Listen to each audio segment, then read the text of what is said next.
Yeah, today with me is Marcello Palozzo, a person I have met already back in 2017, and I was really amazed by the skill that I saw, the elasticity, and but even more amazed by the persona behind the movement, by the smile and by the lightning in the eyes, a little devilish approach to the task, really sort of a happy rebel. And then we made a contact, and I said, Marcello, what are you doing? And back then you were still one leg in the parkour world. That's where you came from.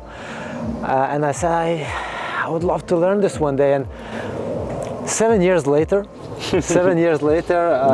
I watch the social media and I see Marcello is now presenting his own material, his own work. Once you've seen it, you can't unsee it. It's something eye-catching, it's something inviting. You want to touch upon that work, you want to touch upon that material. I understood immediately something is happening, and I went to see you in Italy and in an intensive myself, and then now welcome here in Vilnius. Thank you very much. Working here with our community, trying out your methodologies on us, and us being able to work a little bit on what you call environmental practice. So Marcello, first of all, welcome to Vilnius, a beautiful place which you have never heard of. No, of course. I never heard. I mean, I really didn't expect, but it's truly a fantastic place. Both from the natural, the urban surroundings, the vibes that you get, the atmosphere, yeah, and the people. It is very unique. I know it was a very pleasant surprise overall. So welcome. I must say, before we started this workshop, I had to scout around the town and look for the rails, to look for the walls, to look for various kinds of things that you sent me a list of. And I started seeing Vilnius myself in another way, the way I didn't see this town before. This happened because you introduced the theme, environmental practice. I was once again taken out of my studio into the environment we live in. Tell me a little bit about what this environmental practice is and where does it come from? So first of all, the environmental movement practice is a discipline that comes and emerges out of the understanding that we have always been somewhat in a relationship with the rest of our surroundings. We do not exist in a vacuum. And I believe the fundamental essence of every phenomena is not the phenomena itself, but it's the relationship that it starts to build with everything that is there. So either another body, your own body, the environment, and the inner, in a way, manifestation of the psyche. Now, from this understanding, it's obvious that if you want to work on self-development and self-growth, you need to go out there and expose yourself to a lot of different scenarios. Because if you stay into this dark room and you think you're going to experience life from there, you're very delusional. So out of this understanding, I started to craft a series of platforms and processes for the sake of developing this physical literacy, yes, that were not present. And I do so through the eyes of movement, and not, of course, just through the eyes of, I don't know, like the anthropologist that would go there and would say, yeah, this is, for example, a known place, and we need to inject some meaning into it by doing some kind of an activity, but I don't know what. No, we know precisely what we're doing. It's like we are working with the body and through the body, and we are discovering with it. So we are interested for sure in observing the environment, changing the way we view it, and then experiencing ourselves through it. But at the same time, we are also interested in allowing it to change us. No, so which is something that changes, because, for example, the person that goes to do mountaineering would go out in the mountain and climb the mountain just by itself. He would always need to go there and be immersed in that specific environment. Instead, we are trying to do this in every situation possible. And now, like for example, in the city, we try to subvert the meanings that the places have, and because they're so available, we use them. We use them for movement development, for perceiving life differently, and also to live the daily life in a more authentic and vibrant way. But even on the level of training, actually, training the physical capacities, when you introduce the viewpoint that we have to go out there and try things on the real walls, on the real rails, it brings the question of in the fitness world and in the training world, how do we choose our goals, right? Because we have so much of sports or training activities which seem to be circling in this never-ending circle of always preparing for something, but actually now here we are really exercising the skill. We are climbing on top of that wall, or we are engaging in the creative communication through the rail. Yes. Yeah, totally. Look, for me, this is essential. When I'm setting some goals and setting some directions, I look at what can be potentially the most open field for our development and our exploration. That is, for example, if I do some work on a bar and I work towards certain goals like a front lever, a back lever, things like this, eventually they will hit, they are just autotelic, so they stay there. No, like you reach the front lever, good, nice, you did maybe an interesting process there, but then you're never going to use it again unless you do a front lever, right? Instead, if you start to go out and you go into the different environments and you start to develop certain skills that then will represent themselves, then there you can really start to develop the full complexity of human movement. Like, so for example, it would make total sense to me to go out and to train how do I traverse a wall, how do I climb on top of it, how do I go down, how do I train my strength, how do I train movement intelligence rather than dexterity on top of the wall, how do I craft motor problems, how do I see it, right? Because then in there I can create improvisational scenarios, free association combinations of the different elements, and then it will, in a way, all the little goals that I start to craft for myself, I will continue to put in a bag that I continue to use. Two things that we are having here with this kind of practice. One is I become able to overcome the obstacle, right? So that's one thing which is already coming into me, giving me joy and self confidence. But there's another thing which you're bringing in. Let's make the wall, or let's make the rail, or some other kind of setting, the water, for example, that you do. Let's make it into my training playground, which means that the movement part, or the complexity part, or the development of a human being is still there, because I might learn to overcome the wall, or I might learn to swim, but does it really mean that I'm actually diving into all the various possibilities? So I think this is really something you stepped on. Yeah, I believe this is something new that I wanted to introduce, because I noticed that what is important is to actually manage to create complexity out of us, no? Like to create. But in order to create, you don't have to have an immense complexity in space. So actually you go to certain scenarios that have constraints. Yeah, so like for example, you go to a simple sidewalk. No? Okay, sidewalk. For example, yeah. This we find everywhere. Everywhere. Okay, like a little step in the sidewalk. And it's for free. It's for free, it's everywhere, right? It's everywhere. Everyone can have it. And then in there, you start to activate the imagination. It's like the kid with a straw.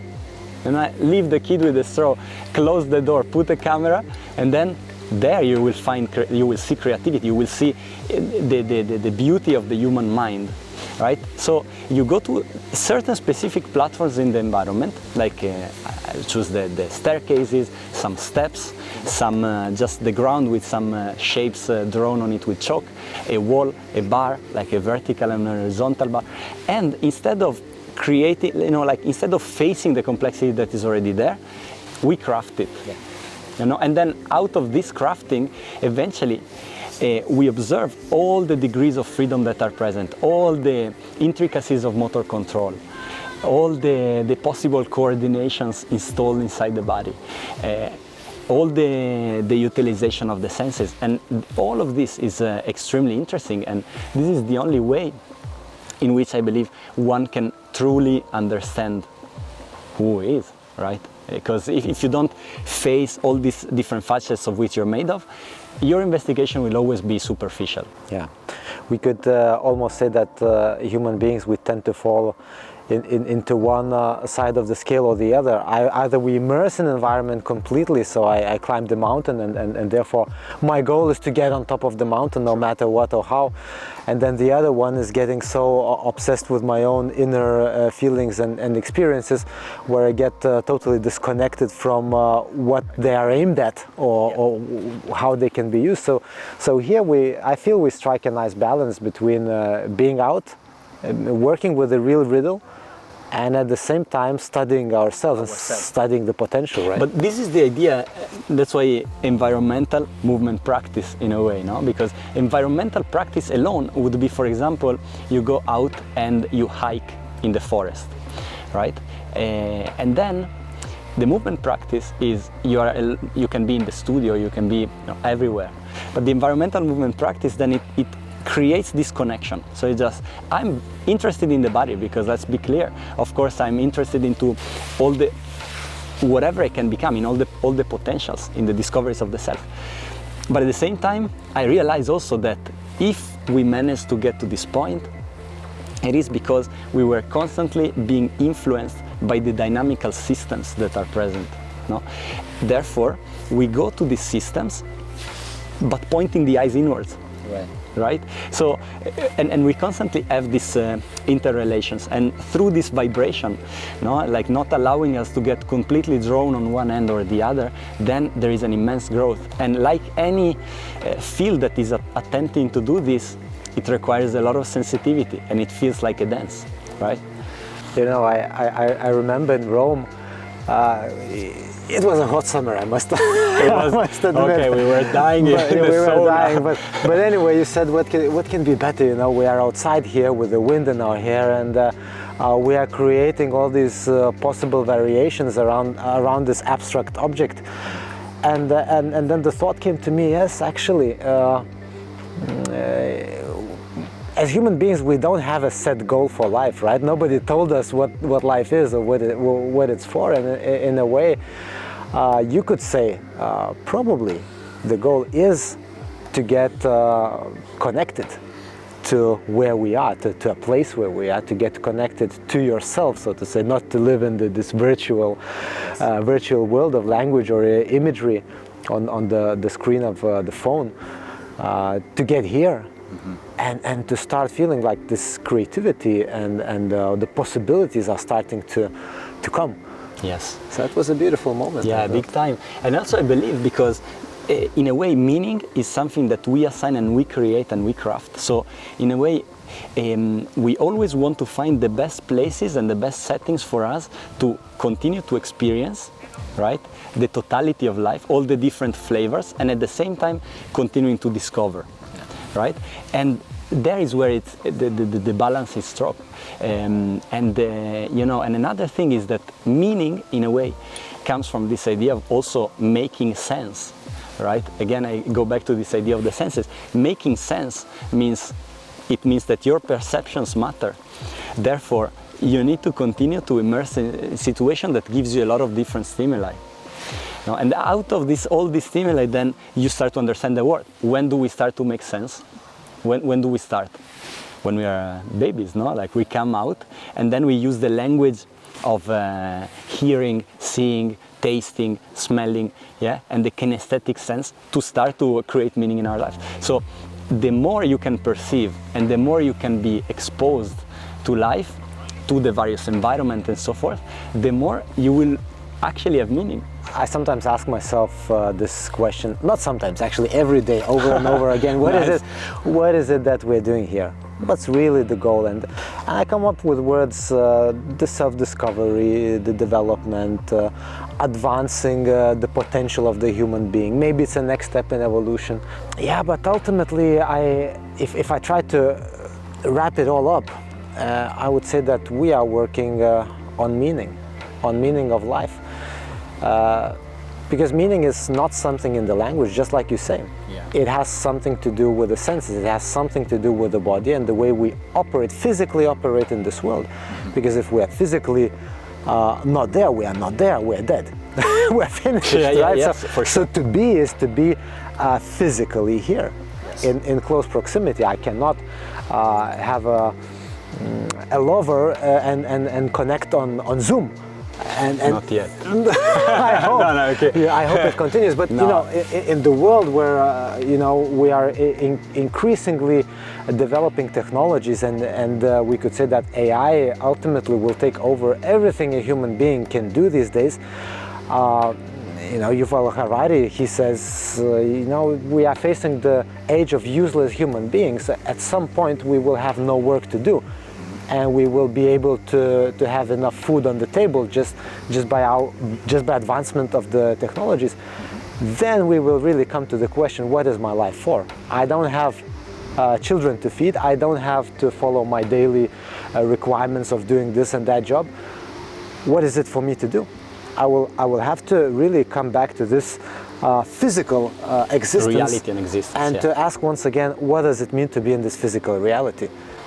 Do I have a depth of perception? Do I have a sense of the senses, to say?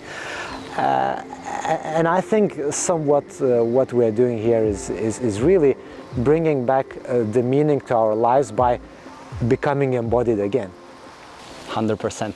Also, I wanted to point another little direction that came to mind as you were talking, which is, you said one of the fundamental things that we're doing here is also the connection. But what kind of connection and how do we do this? What is in common between all the various systems in the universe? Like from the microscopic system to the Laniakia, like the most possible large part of the universe. I believe it to be a certain synergy, like a certain harmony. And this refinement of harmony that we can find if we look inside the body. The body is harmony. It's like if harmony is gone, you're dead. No, as you were saying. Yeah. Harmony is gone, is dead. So a big part of what we're doing, we are working towards creating these synergies towards the other people, towards ourselves, towards this beautiful practice in which we are immersed. And you are working through this in this harmony in all sorts of ways. Yeah? And the more the practice is refined, the more it will allow for this to happen. So either on the level of me and you working on a new skill together, but also when you're working on your own body, no? Yeah, like today we just noticed the rain is upon us. Yeah, even today we had this beautiful exercise for the eyes. Something you don't train in the gym, something that probably very few disciplines engage, the sports disciplines or training disciplines engage as something to pay attention to. Or even the articulation of the foot, or even the articulation of the hands, or the inner ear and the balance, some subtle things that we have in our organism. Or you mentioned the examples of how crazy human beings they can get in touch with their senses and with their bodies and do the things unimaginable. The escapologists, or the monks that can increase their body temperature or can shrink their bodies and get in the tube, like you mentioned, right? Yeah. So I was just thinking, the potential is there, and unused potential. So if you take a human race 10,000 years ago, we can agree we were not that advanced as we are today. So we progressed big time. Mm-hmm. But if we think about the individual, on the individual level, back then and now, put them in the natural environment, which I mean is not the financial systems environment, but let's put him in the environment of things, of trees, of animals, of other people. Let's see who can actually survive, who can make their way out, and what the coordinative system, the coordination system that they have to understand the world. We would see that we are numb. Mm-hmm. We became really numb in our senses and our understandings. We know we know the stomach by looking at the atlas, but we don't feel our own stomach. We don't know where it is. We can't really put our fingers and touch it. what if we actually degraded? The evolution did not serve us well this and now, and probably what we are doing here, or the question we are asking, the quest we are upon is how can we actually take back what we lost and trust upon those subtle senses that we probably deep down somewhere they're there, and maybe if we make them alive once again, maybe something in our lives would change. Certainly, this has been my assumption from day one. That if there is a potential road that I can ride, I'm gonna go with my train, and go all the way beyond the rainbow, And then when you get to the end of the rainbow, then you're gonna have a new arm, in a way, no? Yeah. And then, that's how the evolution works, yes, right? If you need something, it comes out. It comes out. If you don't need it, goes off. In a way, yeah, it's selected, right? And then what happens is, some people would ask the question, why would I need another arm? But it's not a good question to ask, because once you have the third arm, first give me and then I tell you how I'm gonna use it, and because it's hard for us, we are full of bias in the future and we cannot know exactly where our actions are gonna lead us. But for sure, the evolution of all these potentials that are inside are essential. So for example, tell me, how do I improve my vision? How do I improve the quickness of the eyes? How do I improve? Who decided that for me, reading a certain amount of words per minute was okay, and I couldn't go step beyond to the next level, right? Or when I'm doing some acrobatic maneuvers, why don't I think that I could do them better? If I would learn how to reorient and retune the equilibrioception, so all the inner ear and the vision and so forth. And the same with many other things inside the body. It's amazing. As kids, we learn so many things, and we learn to put ourselves out in this world, to orient and to work with the different objects and to communicate with people, first of all physically, but then we reach a certain threshold where we think it's okay, it's done. Yeah. And there's nothing else to do. Now I can get from my car to the shop and back, or from point A to B, I can walk. But did I really use the potential of walking coordination? Did I develop it to the fullest, and where is the limit? We think that development belongs to a certain age. Yeah. It depends to a certain period of life, and later on we develop some other faculties. But what if we continue developing physically? Yeah, this is actually what we're attempting to do, and the things that are coming out of it are incredible, are amazing, are really something unique. And it is binding us, it is giving us a lot of meaning, and it's driving us into potentially a new reality of humanity. This thing that you were talking about, the okay threshold, Mariano Sigman was talking about this, right? And it's very important to recognize it as like a conditioning from the world. Somebody said that this is fine and that is not, and then this, as we were kids, it was absorbed as just a generalization that we've done, and then this became automatic, and we forgot about asking this question. Is like, where else can it go? Yeah, like okay, we have the regular sports, but what if there is something else? Like, nobody asks this question anymore, because kind of all the society is driving you precisely to one point rather than another point, right? And what we are challenging here is this process is just saying, okay, but who installed this belief system inside of me, and why don't we just continue to develop physically or mentally, yeah? Or why don't I try to become more dexterous? Or what happens if I close my eyes and now I'm gonna walk around town using echolocation for 2 years? So I just click my tongue and I map space by listening to sounds and shadows of sound.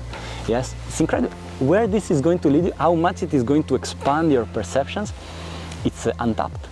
And precisely what we are attempting to do here, no? Is going into the map and saying, well, look, it's dark. Now, this is the flashlight. Let's attempt to now shed a bit of light there. And many times, what happens if you were looking for an island and you find, just another piece of the sea that is not giving you much. But sometimes you find an island, and on top of it, an amazing treasure. Exactly. So, You know, there might be people here watching us, and if they have survived until this Yes, point, maybe.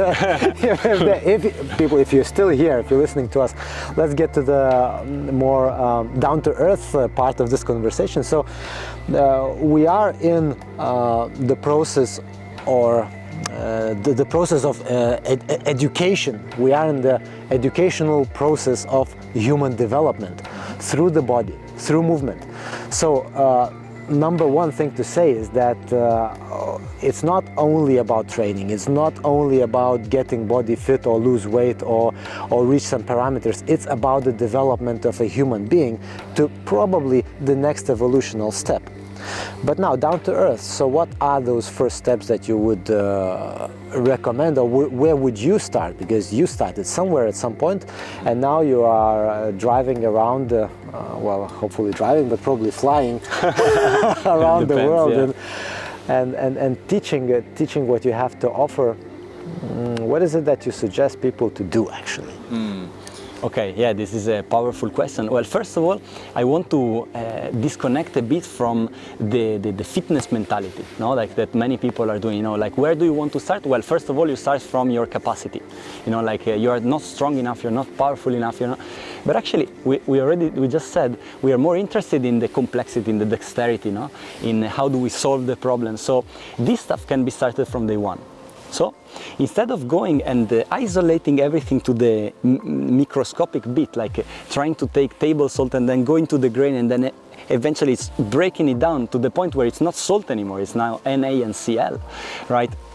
What we do, we work with this more fractal approach, no? So from a large field, we go back to the minimal constituent, which are still certain skills, which are still certain situations, no? So I would say, where should people start? Well, first of all, to install a series of these platforms and fractals, and then work directly upon them. So for example, and to making sure that the flavors of all these fractals are present. Now I'm gonna get more concrete. Yeah, examples, yes. Please. Examples. Yes. For example, you want to develop ways to displace in space. So getting better in climbing, getting better in moving and around, and like so in complex athleticism. And then you want to get better at maintaining your position, so balancing. And then you want to get better at swimming and navigating inside an aquatic environment. Let's say, no, you have a few of these. So we touched upon something that is more, you know, like you know, like in a way more upper body, you know, than lower body, than something that puts everything together. So all throughout your week you can have something. Let's say you can work a little bit on the climbing maneuvers, a little bit on athleticism, a little bit into the water, and then a little bit more in acrobatics. Now, even more in detail, what happens is, well, climbing where? Okay, so I would suggest, instead of going out into the mountains, you go out, and probably, like most people are living in a city, right? So you go out and you find a wall, and then you learn how to traverse a wall. For example, can you go like 5 steps and back, yeah, just hanging on a wall? And then can you learn how to climb on top of a wall? Can you pull yourself up? Can you traverse while you are in a support position, yes, on this wall? And then this for what concerns climbing, for example. And then we would go more into, I don't know, the athleticism. So I would say people should start more from the coordinations. Okay, how do I coordinate the various body parts when I'm initiating a run, when I'm walking, no? When I'm interacting with the partner? And the way I do it, usually I start people from a little stencil in a way on the ground, the shablon. There are some, let's say, markings on the ground, similar to hopscotch, right? But three-dimensional in space, where people have to hop in all these little points, and they have to be careful, and they have to be accurate, and they have to be quick, and they start to develop this footwork. It somewhat reminds of probably trail running, where yeah, you go fast, but only as fast as you can still cognitively perceive what's going on under your feet. So it's not only strength and endurance, it's also cognitive capacity to judge the environment. Right? Judge the environment, exactly. And then if you want to continue to develop your balance skills, it's like, for example, can you stand on a rail? This is a very nice practice because it's very much binary. So it's just, if you make a mistake, you're down, no? And this, of course, creates a lot of good responses in the system, because once you start to get the hang of it, like how do I actually manage to hold myself up here, then you start to get the satisfaction, and then you want to go back, right? And then this is also very powerful for the self, right? And you're starting to gaining all these skills, and then the same rail can be used as a bridge into some acrobatic maneuvers, right? And so forth, and and then you go to the pool and you learn how to swim. What, of course, like it's hard to just give like protocols like this, no? But the idea that I want people to understand is, don't be limited and don't start at capacity alone. So like doing pull-ups, going to the gym, like to do the classic fitness endeavors, but start already from fields where you can move, where you can actually do things, right? Where you can explore the complexity both of the environment of yourself. I'm just thinking, just as almost a very simple example, allow a group of kids into a place with the gymnastic rings. None of them will try to will attempt the pull-up as their first choice. First thing they will do is that they will swing. For sure. They will swing and they will try to travel with it and play in various ways. And this is what I'm learning from you, is to see that the bar is not primarily for doing the pull-ups. You can do the variety of things on it. All sorts of things. You can use your legs, and then the fitness mentality would say, yeah, but the one-arm chin is really the etalon you want to achieve. Probably is great, but on the practical level, there are very few situations where you will have to do one-arm chin. In most situations, you can use another arm, or you can use your legs, unless you don't have them. But then you're lighter. Then you're lighter. Nice. Yeah, of course. You don't have to pull so hard. I'm just thinking, learning to use what you have, isn't it more important than actually building capacity alone? Yes, totally. Building the intellect of this body, so to say. Yeah, it's like this morning I was mentioning, it's like, imagine you're a kid. What is the first thing you do? You just learn to stand up, and now you start to squat. It's just, no, it's not gonna happen. The next thing is gonna be the ones to start to walk. So the first time you hang on a bar, well, first time you hang. And also you explore what you can do while you're hanging. So you brachiate.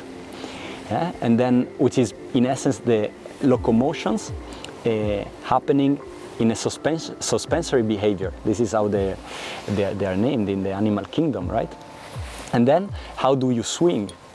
Yeah, so I would go from hanging, brachiation, swinging, that's where I start. Or how do I climb a bar? And then later on, when you feel you're being limited by your capacities in some form, then I'm going to work on it.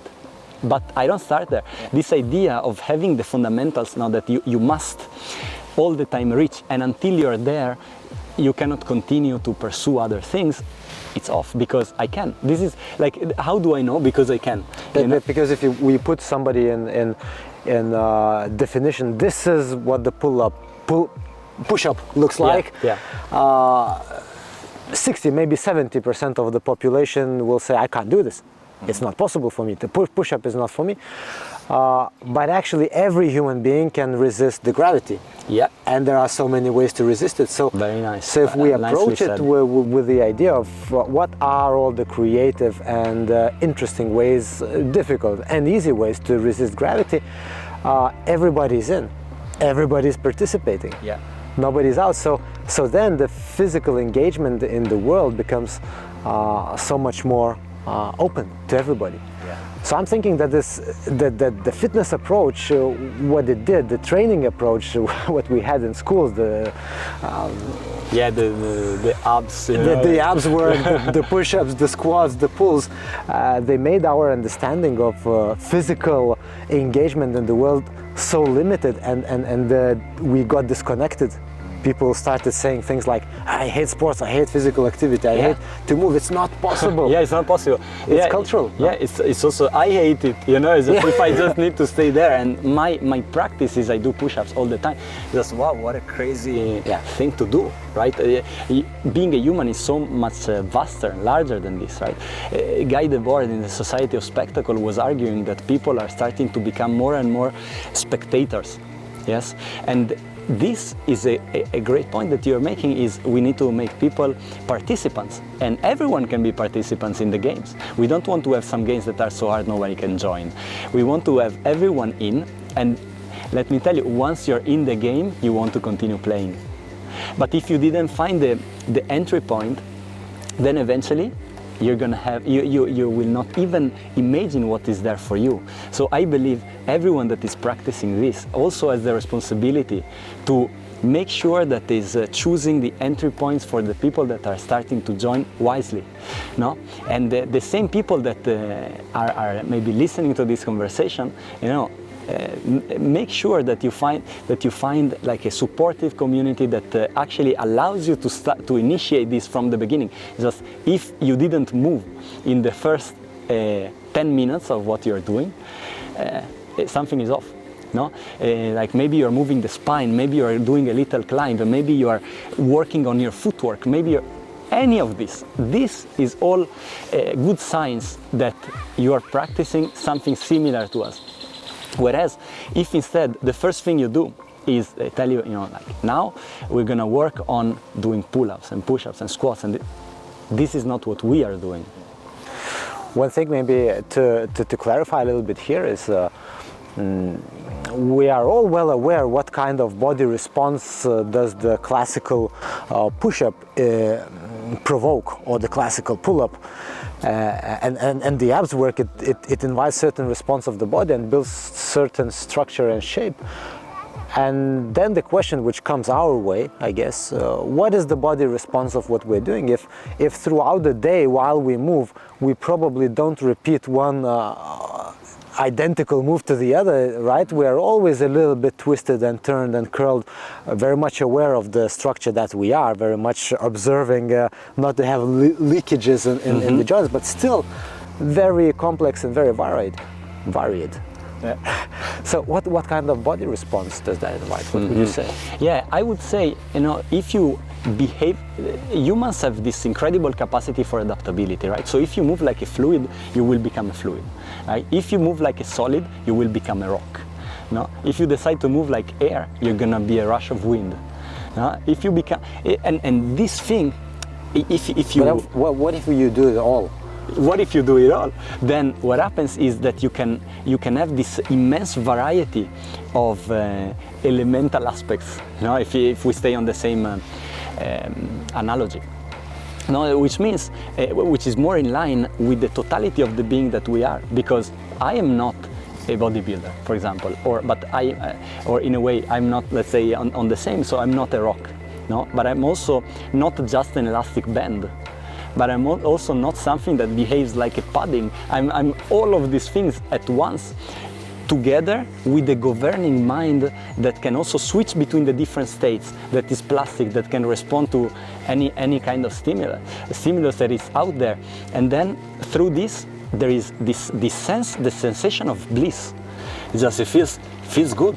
How do I know that this is potentially something that, we are aiming in a powerful direction? Because you go through all these flavors, you come out of the tsunami, and then you're crashing on the bed at the end of the day. It's like, wow, what a day, and you want to have this sensation I want to have this sensation till the end of my life. This will mean I lived a life that, was worth living. And I get to the end, I say, wow, boom. Okay, and I'm ready to pass it on. Yeah, just want to put an emphasis on that. We are sitting here close by the river on this log, and people are walking by, and I guess nobody will say that the two fitness trainers are in the conversation here. We look like just a normal human beings. Yes. Our muscles are not somewhat out there. Look, it's a little stick. It's a normal body, It's a normal body. And what you're saying, I want to lay down in my bed in the evening and think, wow, what a day, how I feel. And it's more important probably than having a huge bicep. Yeah, but you know, like many times. So really, that's the question: where is our practice leading us? What is the goal? Development, the sense of bliss, the sense of joy, the understanding that I live my life to the fullest. Mm-hmm. Yeah, and also what you're mentioning, this continuation towards the path of harmony, synergy, and all the refinement, which is love and relationships, and all of this comes together into a unique mixture that also goes in the direction of the discovery of your own identity. This is also something that is powerful, right? And then we are using movement as a tool to do this. But again, not only, because we are not only doing that, we are also in the process of creating some bodies that are unique, like some minds that are extremely capable of doing things. And you're saying you don't see things, and I would say, yeah, you don't see in the outer sculpturing of the body. But this is a good sign, because in nature all great things are hidden, like you really need to wait till they do something. Wait until they do something. Yes, yeah. yes. This is like this art of hiding is beautiful, and it's present exactly when there is usually high level material of any kind. Like for example, you see a tiger just walking there, lying on the ground, then the prey comes, all hell breaks loose, the fire is burning, and this creature is just what a raw power is. How did it come from?